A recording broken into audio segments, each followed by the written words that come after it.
Welcome back to the channel, everybody. So finally we got the 240 out of the garage. It is parked way over there behind the Camry, if I can go to the correct direction. And then we got this one in the garage, the RSX. Buddy and I checked to see if it was overheating because it's been having some issues the past couple times I've done drives to get my tuner to tune it.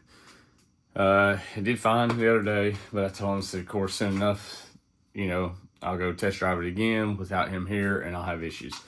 But today what we're going to do is we got an exhaust leak, and I think it is where the exhaust manifold meets the rest of the exhaust. And there's a little donut flange, which I'll pull out here in a minute, kind of show y'all.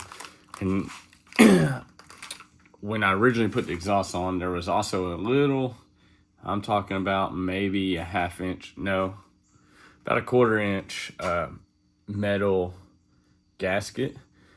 And I didn't know where else it would go because it fit like just the exact same size as the donut gasket. So I ended up putting it on, then put the donut, and then the rest of the exhaust. And I think that's what's causing the leak. So we're gonna try taking that off. If the donut gasket is still good, I'm gonna probably use it, return this one because it was like $32. But if it's not, we have a spare.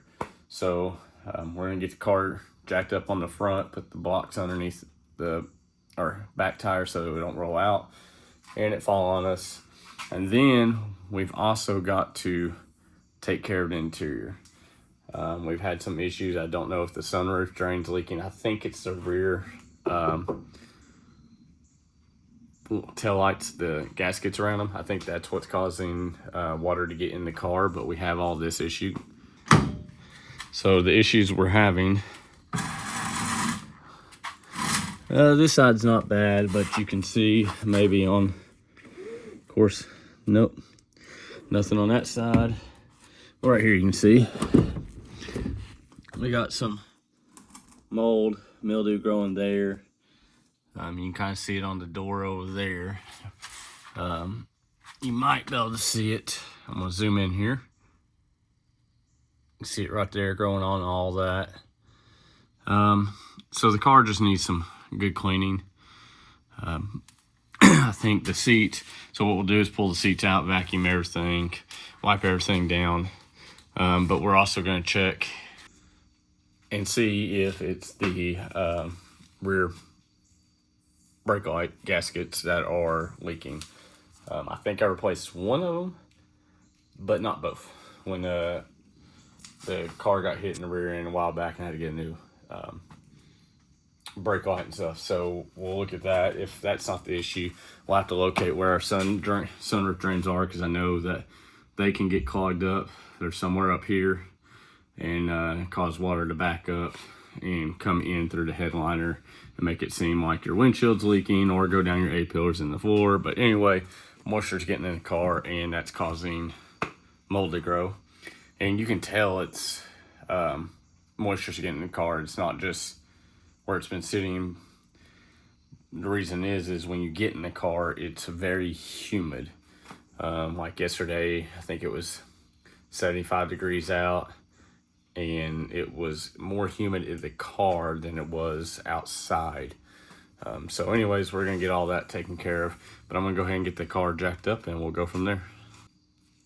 All right, y'all, so I've got the car up on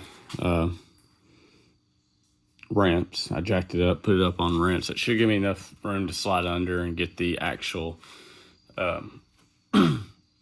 bolts and undo the flange and put the new gasket in.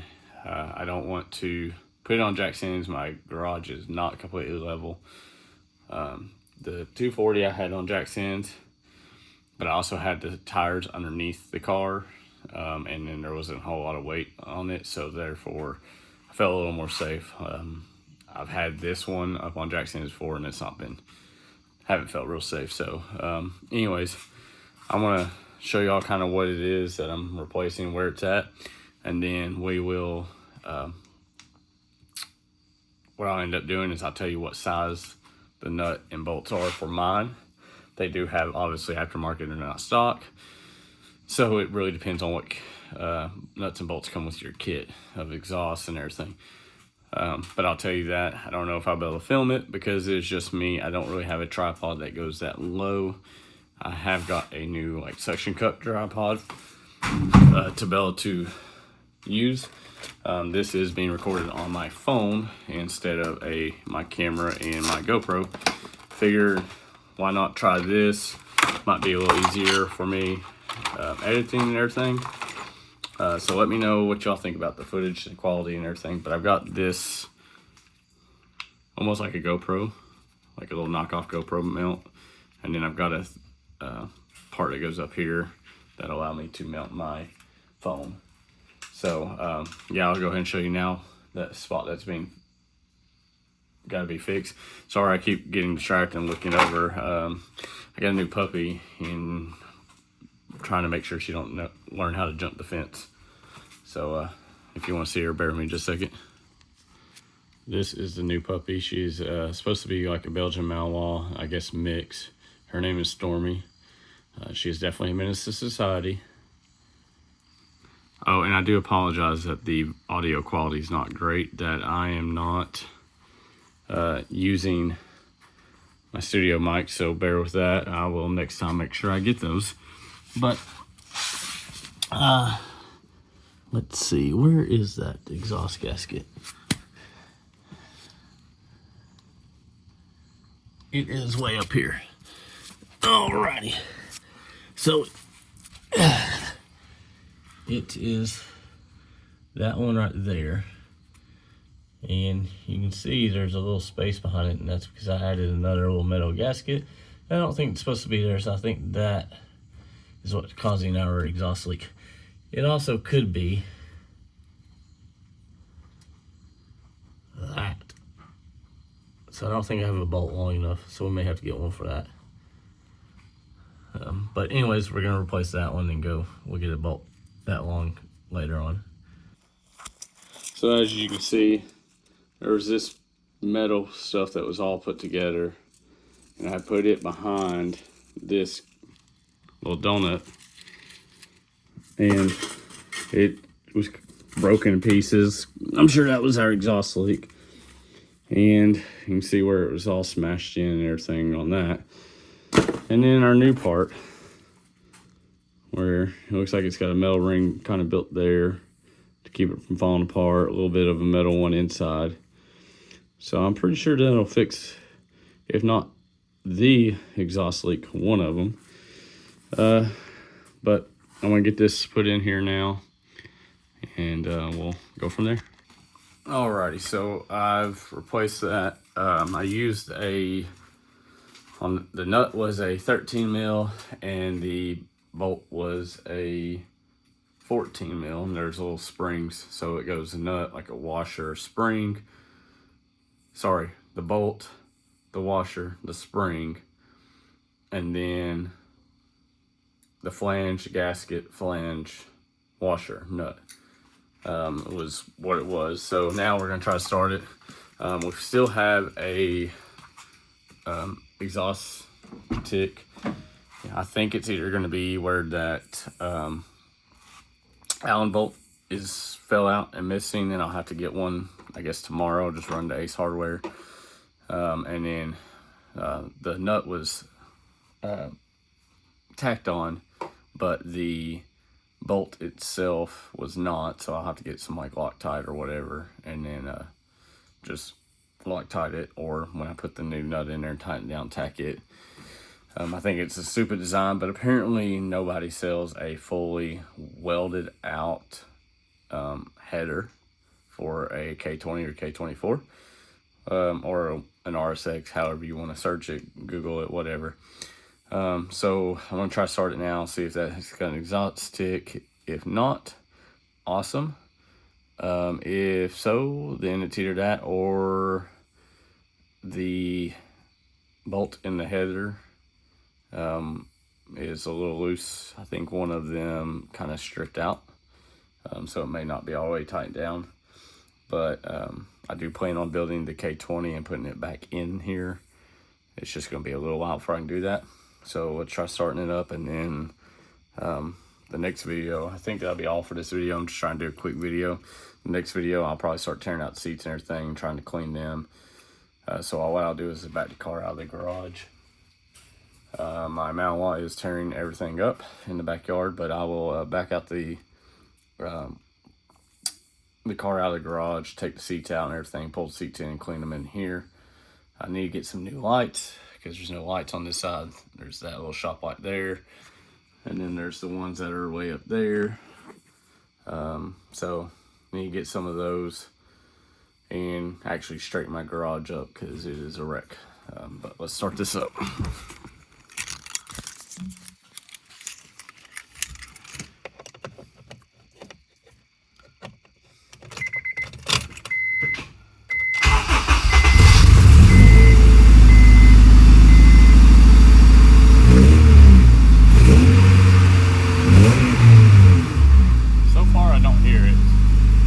Sorry if you can't hear me because the exhaust is so loud, but I don't hear the tick right this second. Install the hybrid shift cables and hybrid shifter, short shifter. I went ahead and removed the stock stuff out, so I kind of didn't videotape that. I do apologize. I will kind of show y'all the process of that here real quickly, and then we'll just basically do everything in reverse. So give me just a moment here and we'll show you that. Alrighty, so I had the stock shifter that went right here, and then I had these solid shift bushings with these Allen bolts that bolt it down. Then the cables run up and go out right there, and then go up underneath to your engine bay.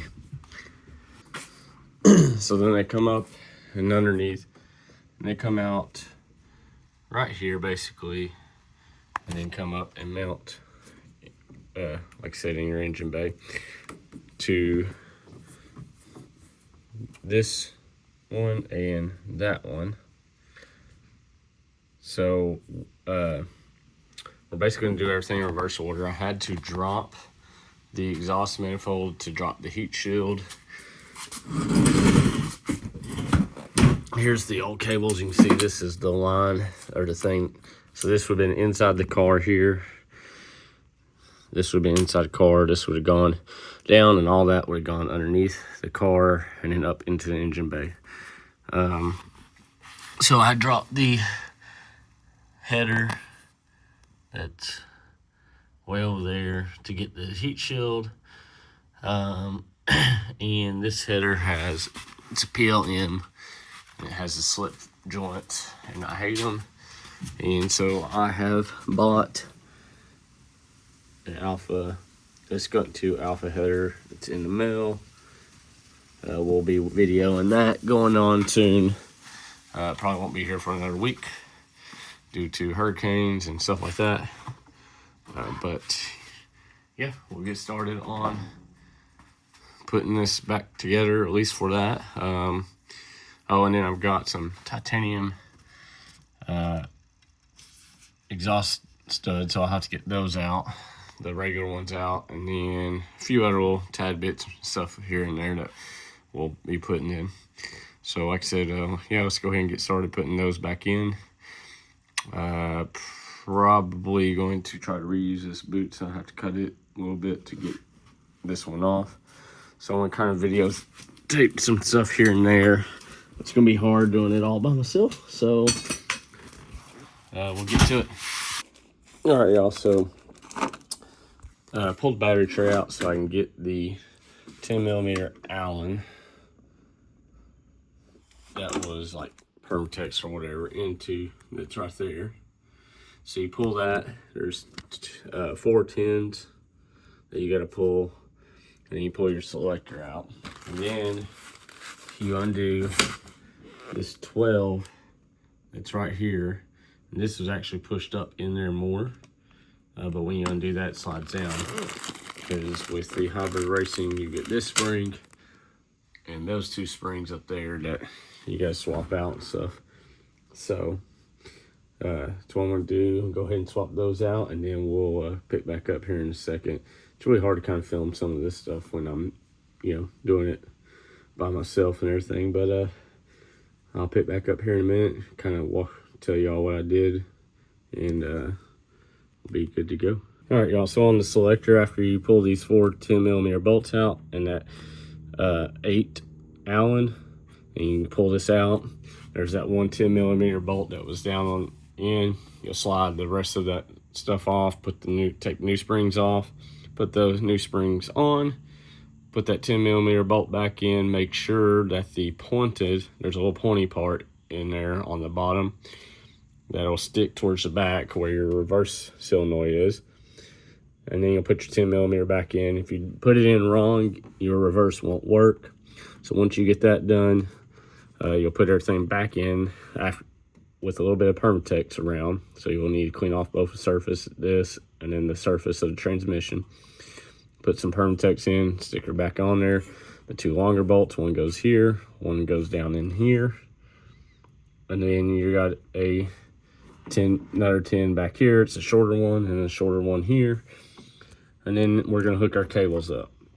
And then we'll go underneath the car and do the rest of that stuff. Before you forget though, you have to plug in your reverse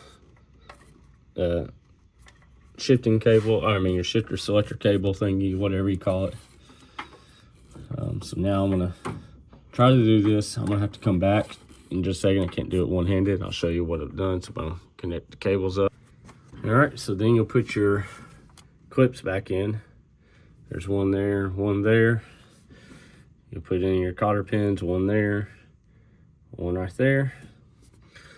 And then we'll go underneath the car and take our little boot here. Keep our chair out of the way. Let's see, we need this. And this. Take some of these little mounts here in case we need those.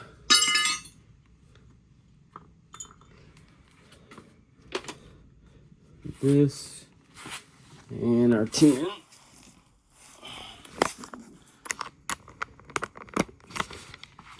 And under we go.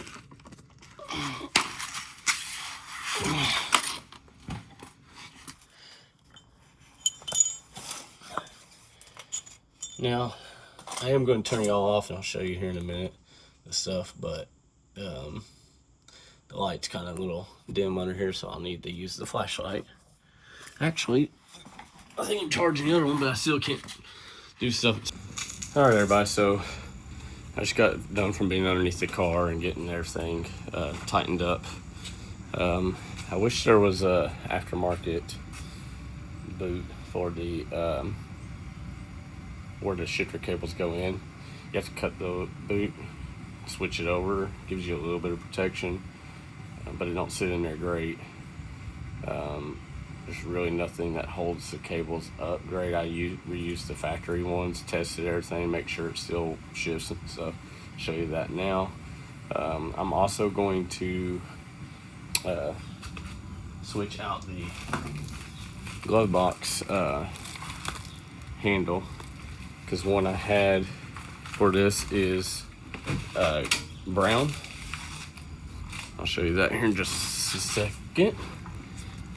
So that one's brown, as you can tell. It definitely does not go with the car, considering everything's black. So if you need a black one, here's the part number. They still make them right now.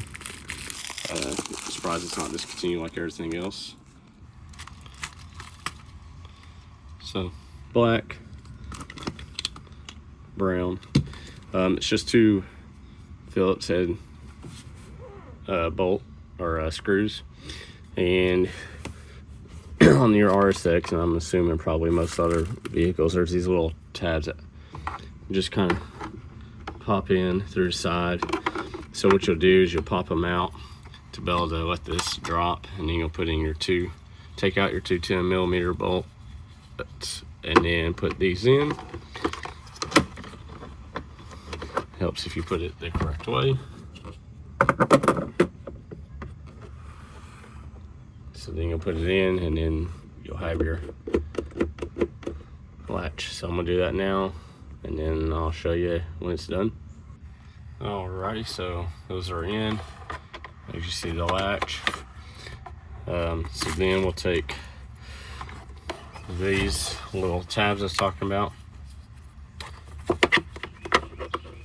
You'll stuff it up in there.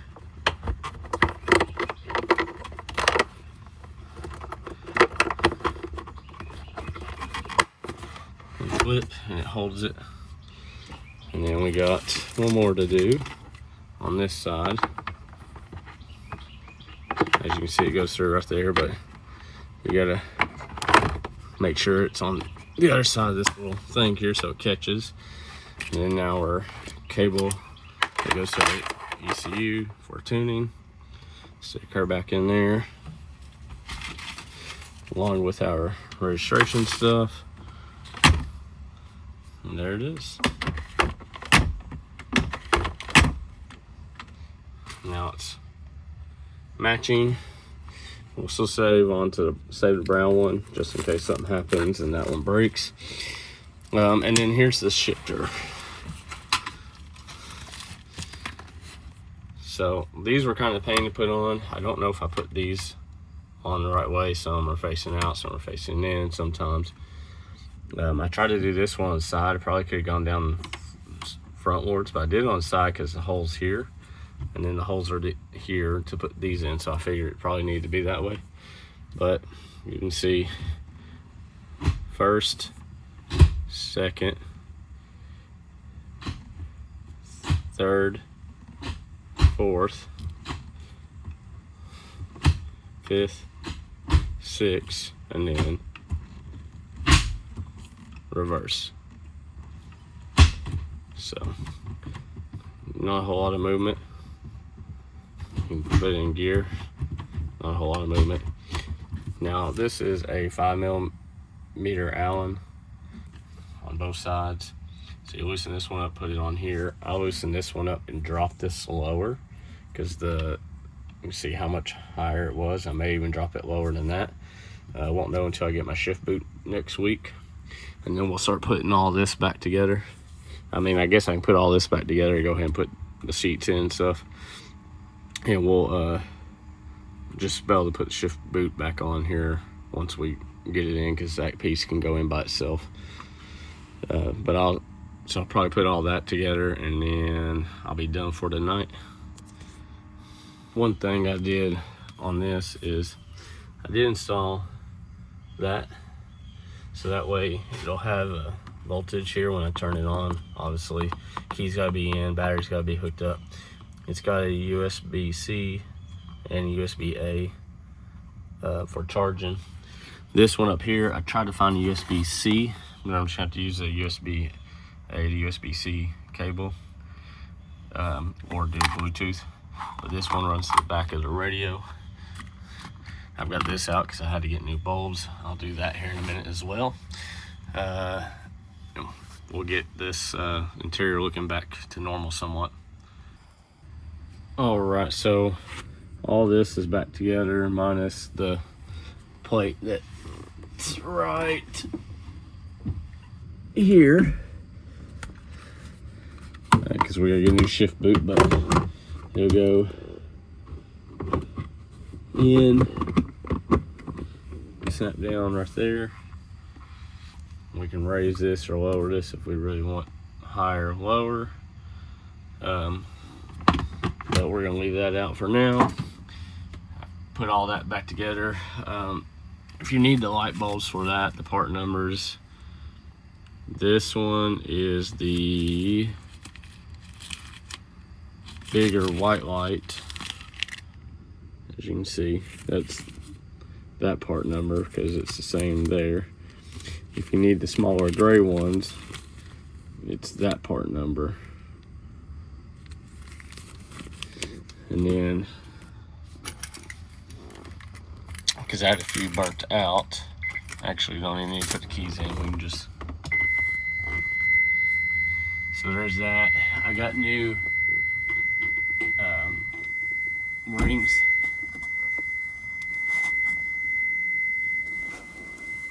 New one of these coming. As you can tell, these are kind of broke, but essentially it'll go on. Broke some more, but and then I'll have colors for everything. Now supposedly they make a LED kit. I don't know how true it is. I've not seen them. I'll look for them. That's what my buddy said, so if they do, I'll end up putting those in. But yeah, we're making progress getting the vehicle back together. I've already ran my wire for RCA's, my signal wire. This is the old shifter, need to get it out. Kind of one reason I did it is because plastic, it wasn't as good. It was not as nice and stiff as that one, and then two, I couldn't get this thread off for the old shift knob to put a new shift knob on, so that's why I got a new one. This one will have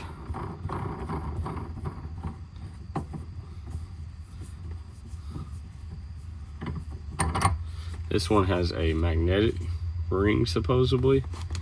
I don't know yet, we'll see.